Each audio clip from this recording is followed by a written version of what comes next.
And now I'd like to introduce Tim Jucovy of the Washington Post. Tim, welcome. Thank you.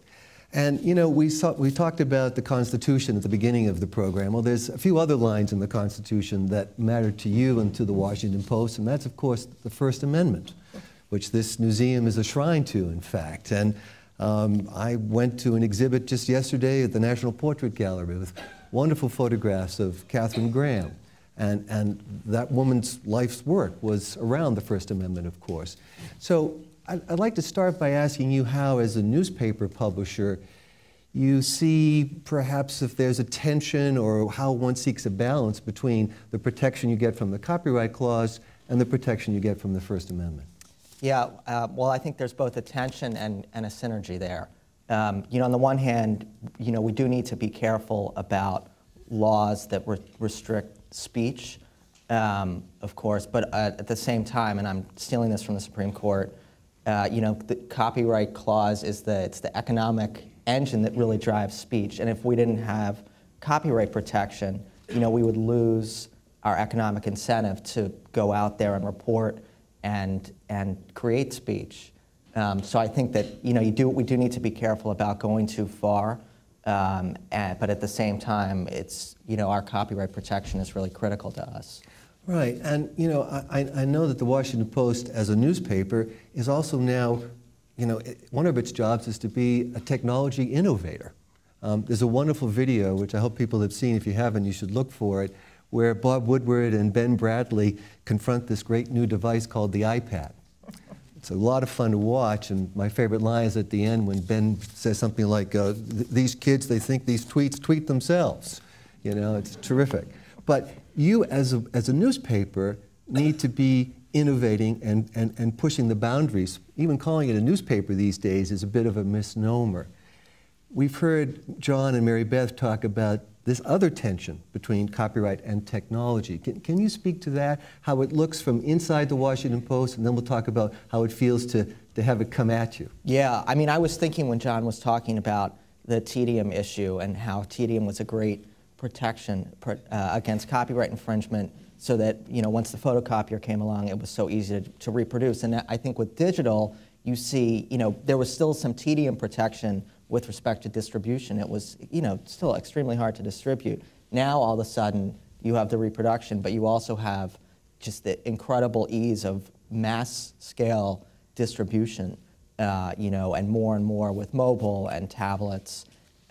So that's, I think, right now where the central tension comes in, you know, with technology and copyright protection. Right, and the newspapers unfairly have been accused of not keeping up with technology enough. But again, I think the case is that these companies are trying their hardest, and yet so as much as you're trying to push out new technology, it's coming at you. And you were just involved in a case, not so much a case in court, but a situation that I think is a great example of that. Can you tell us about that? Yeah, so there was an iPad app that was launched a few months ago called Zeit, which when it appeared, and it's a good-looking app, but what they would basically do is take content, full content from a number of publishers, hundreds, probably thousands of publishers, and repackage, reformat the content into the app, strip out advertising, and then serve the content, you know, in an aggregated way. So you could, you know, sign up for a feed about business information, and you get full articles from our business section and the Times business section, and, you know, hundreds of other business sections and business publications. So, you know, all of this done without asking you so much as to buy your leave. Right, exactly. So we didn't, you know, all of a sudden the app appeared one day, no permission up front. And again, I think, you know, what happened there, coming back to what Mary Beth said and talking about the Google Books settlement, the app was developed from the perspective of, oh, we'll take an opt-out approach. You know, if companies, publishers are not happy with the way their content's, having their full content displayed on our app, we'll be happy to take them off.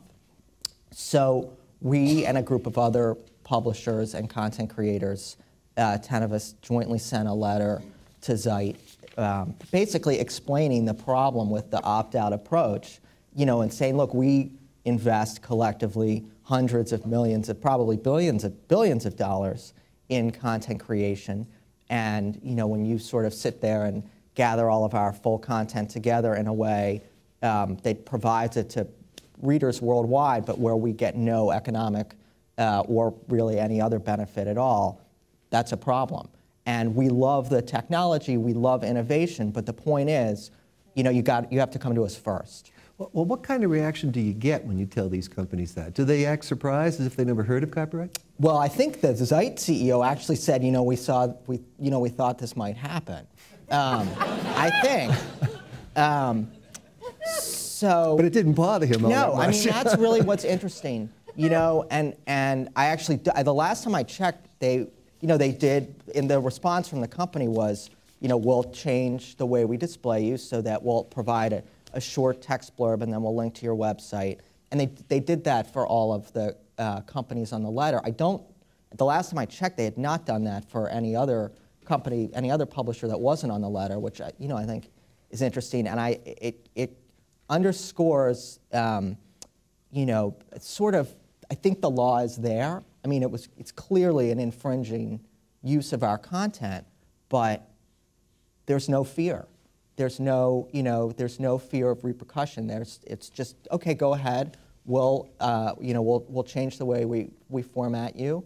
We're not going to worry about getting hit with damages. We're not going to worry about the potential economic impact of what we're doing. And the big problem from the perspective of a publisher, a content creator, of an opt-out approach is that if we alone want to opt out, that's great, but it puts us at a commercial disadvantage, because if we opt out, there's no, as one publisher, one content creator, we like to think, our content, is excellent, but you lose the Washington Post from an app, the app can probably go on, and we're sort of just left out of that picture. Right. Well, aggregation is one of the hallmarks of the web, and so I have to ask you about how the Post and other newspapers you speak to feel about sites like Google News or the Huffington Post. What's the take on that? So, without getting into specifically how we feel about the Huffington Post or Google News, I will say that basically the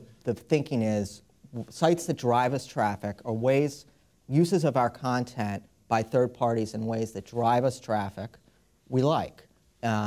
Uses of our content by third-party sites in ways that serve as a substitute for having people come to our own original content is a problem for us, basically. I think when there's ways to provide excerpts of our content and link to us, that the data shows people do click through. And then there's ways to display excerpts of our content and provide a link that the data shows people don't click through, that they read it as a a substitute. And I think it gets trickier when you think about mobile, because there are people, when people are reading the news on mobile, do they really want just headlines, or do they want full? What are they looking for? But that's really the paradigm. We like it. It's good. I think it's good for content creators. Any use of our content that promotes people coming back and reading the original, that's good. Any use of our content that serves as a substitute for coming to us is a problem. Well, let me ask you finally, Tim. I'm an old newspaper man myself, and to come here to the museum, to walk by all the front pages displayed, doesn't it seem like a simpler time, and don't you wish sometimes to go back to the days when the only thing to worry about was the front page? It's amazing just that in the past year or two how much things have changed in the newspaper industry from that perspective, and how many more technology. The tablets are, probably about a year, right? So it's nice, but I think the front page will be around for a long, long time. I don't think it's going anywhere anytime soon.